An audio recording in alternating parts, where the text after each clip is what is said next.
जय श्री राधे राधे दोस्तों, आप सभी का आपके अपने YouTube चैनल अध्यात्म भक्ति में बहुत बहुत स्वागत है। आइए आज आप सब जानेंगे अमल की एकादशी व्रत के शुभ मुहूर्त, पारण समय, व्रत पूजा महत्व के बारे में और फिर सुनेंगे अमल की एकादशी व्रत की कथा। आप सभी भक्तों को अमल की एकादशी व्रत की ढेर सारी शुभकामनाएं। आप सभी के जीवन में लक्ष्मी नारायण जी की कृपा से आप सभी को सभी प्रकार के सुख और समृद्धि की प्राप्ति हो। फाल्गुन मास में शुक्ल पक्ष में पड़ने वाली एकादशी को इसे अमल की एकादशी के नाम से जाना जाता है। इस दिन धात्री के वृक्ष के नीचे पूजन किया जाता है, यानी कि आंवले के वृक्ष के नीचे बैठ करके लक्ष्मी नारायण जी की पूजा करनी चाहिए और इस दिन भगवान विष्णु के स्वरूप भगवान परशुराम जी का पूजन करना चाहिए। यह व्रत जो कि सभी प्रकार के पापों को नष्ट करने वाला है, यह मोक्ष प्रदायक, धन, वैभव एवं पौत्र पुत्र आदि प्रदायक व्रत है। इस एकादशी व्रत के प्रभाव से भक्तों की रक्षा होती है। इस दिन भगवान विष्णु, माता लक्ष्मी और भगवान परशुराम जी का पूजन करना चाहिए, कथा श्रवण करनी चाहिए, भगवान की आरती करनी चाहिए। व्रत में नियमों का पालन करना चाहिए।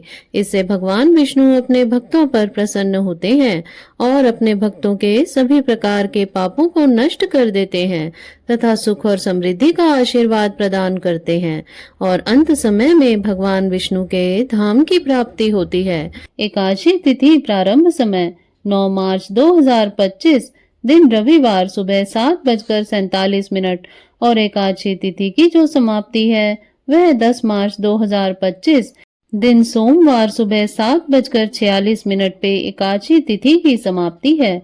तो सूर्य उदय व्यापनी के अनुसार द्वादशी युक्त एकादशी का व्रत सभी भक्तजन 10 मार्च 2025 दिन सोमवार को धारण करेंगे। व्रत का पारण हरिवासर में नहीं करना चाहिए। हरिवासर का समय द्वादशी तिथि का पहला चौथाई हिस्सा हरिवासर का होता है। तो द्वादशी तिथि की जो समाप्ति है वह 11 मार्च 2025 दिन मंगलवार सुबह 8:15 पे द्वादशी तिथि की समाप्ति है। तो व्रत का पारण 11 मार्च को सुबह 6:35 से सुबह 8:15 तक सभी भक्तजन व्रत का पारण कर लेंगे। अमल की एकादशी व्रत का पारण गौ दधना पारणम, यानी के गाय के दूध की दही से इस व्रत का पारण है। यह संभव ना हो तो आप जल, फल या तुलसी दल से व्रत का पारण करें। एकादशी तिथि के दिन ब्रह्म मुहूर्त का जो समय है वह समय सुबह 4:59 से सुबह 5:48 तक होगा। सूर्य उदय का समय सुबह 6:12 से और सूर्यास्त शाम 6:04 पर होगा। 10 मार्च को राहु काल का समय सुबह 7:41 से सुबह 9:10 तक होगा और 11 मार्च को राहु काल का समय दोपहर 3:06 से शाम 4:35 तक होगा। राहु काल के समय के दौरान कोई भी शुभ कार्य या नया कार्य नहीं करना चाहिए, इस बात का ध्यान रखें। नक्षत्र पुष्य नक्षत्र होगा रात्रि 12:51 तक, उसके बाद अश्लेषा नक्षत्र होगा। 10 मार्च को योग जो कि शोभन योग होगा दोपहर 1:57 तक, उसके बाद अतिगंड योग होगा। 10 मार्च को सर्वार्थ सिद्धि योग भी बन रहा है जो कि सुबह 6:36 से रात्रि 12:51 तक होगा, जो कि बड़ा ही अच्छा संयोग बन रहा है। विजय मुहूर्त का समय 10 मार्च को दोपहर 2:30 से दोपहर 3:17 तक होगा। तो आइए अब सुनते हैं अमल की एकादशी व्रत की कथा। तो बोलिए प्रेम से भगवान विष्णु की जय, माता लक्ष्मी की जय, एकादशी माता की जय, भगवान परशुराम की जय, सर्व देवी देवताओं की जय। कथा के अनुसार एक समय अयोध्या नरेश महाराज मानधाता ने अपने कुलगुरु महर्षि वशिष्ठ जी से पूछा कि हे भगवान, कोई अत्यंत उत्तम और अनुपम फल देने वाले व्रत का इतिहास का वर्णन कीजिए जिसके सुनने से मेरा कल्याण हो। महर्षि वशिष्ठ ने कहा कि हे राजन, हम आपके सम्मुख अमल की नामक एकादशी के व्रत का महात्म वर्णन करते हैं। आप ध्यान पूर्वक सुनिए। प्राचीन काल में एक वैदिक नामक नगर था। वहां का राजा चंद्रवंशावतंश महाराज चित्ररथ थे।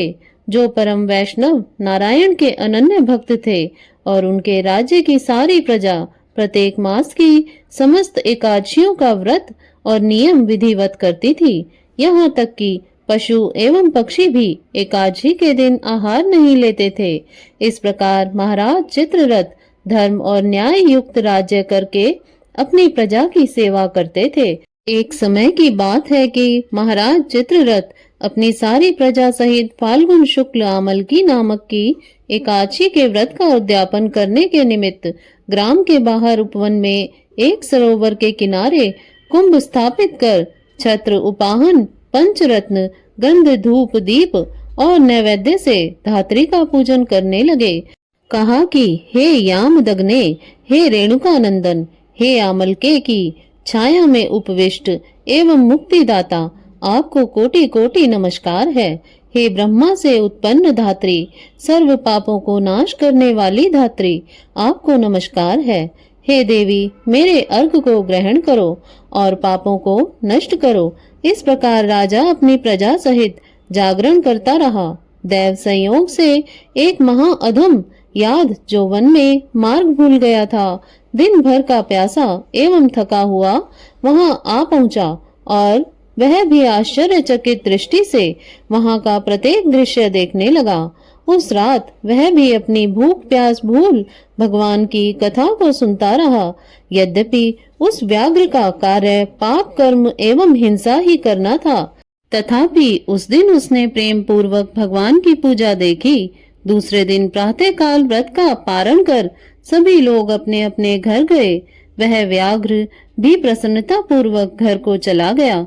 कुछ दिन बाद जब वह व्याघ्र मरा तो उस अज्ञात व्रत के पुण्य के प्रभाव से उसने जयंती नगरी में राजा विदुर के घर पुत्र होकर जन्म लिया और उसका नाम वसुरथ पड़ा।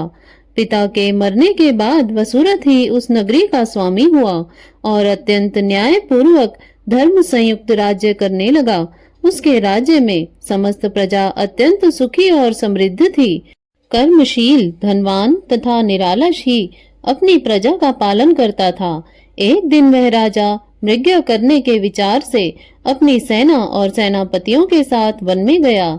संयोगवश एक मृग का पीछा करते हुए वह अपने सभी साथियों से अलग होकर एक महाभयानक जंगल में जा फंसा।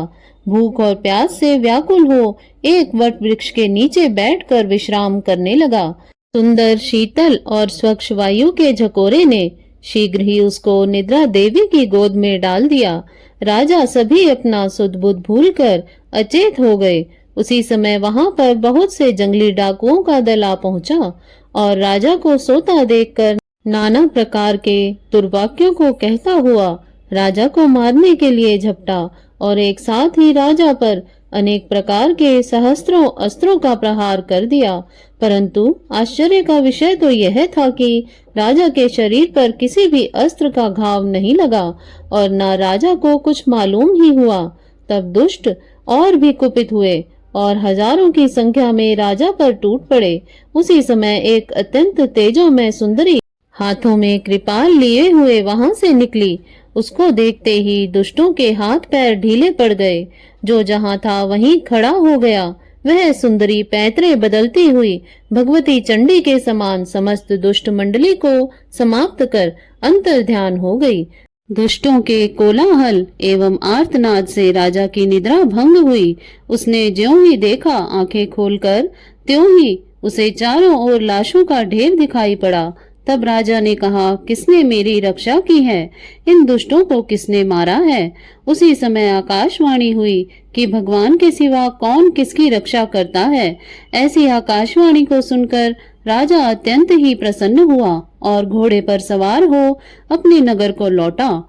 हे राजन, यह आमलकी नामक एकादशी अपने भक्तों की रक्षा कर उसे वैष्णव लोक का अवश्य ही अधिकारी बना देती है। तो बोलिए प्रेम से भगवान विष्णु की जय, माता लक्ष्मी की जय, एकादशी माता की जय, सर्व देवी देवताओं की जय। इस प्रकार से जो भी भक्त सच्ची श्रद्धा के साथ नियम और निष्ठा के साथ आमलकी एकादशी का व्रत धारण करते हैं, भगवान विष्णु उनके सभी प्रकार के पापों को नष्ट कर देते हैं, उनकी रक्षा करते हैं तथा अंत में भगवान विष्णु के धाम की प्राप्ति होती है। तो आशा करती हूँ आपको यह जानकारी अच्छी लगी होगी। ऐसे ही ज्ञानवर्धक जानकारियाँ प्राप्त करते रहने के लिए, व्रत पूजा आदि के बारे में जानने के लिए तथा कथा को श्रवण करने के लिए यदि आप चैनल पर पहली बार आए हैं तो चैनल को सब्सक्राइब कर लें, ताकि आने वाली वीडियो की नोटिफिकेशन आपको समय से मिलती रहे। वीडियो को लाइक करें, शेयर करें। सुखी रहें, स्वस्थ रहें। जय श्री राधे राधे। धन्यवाद।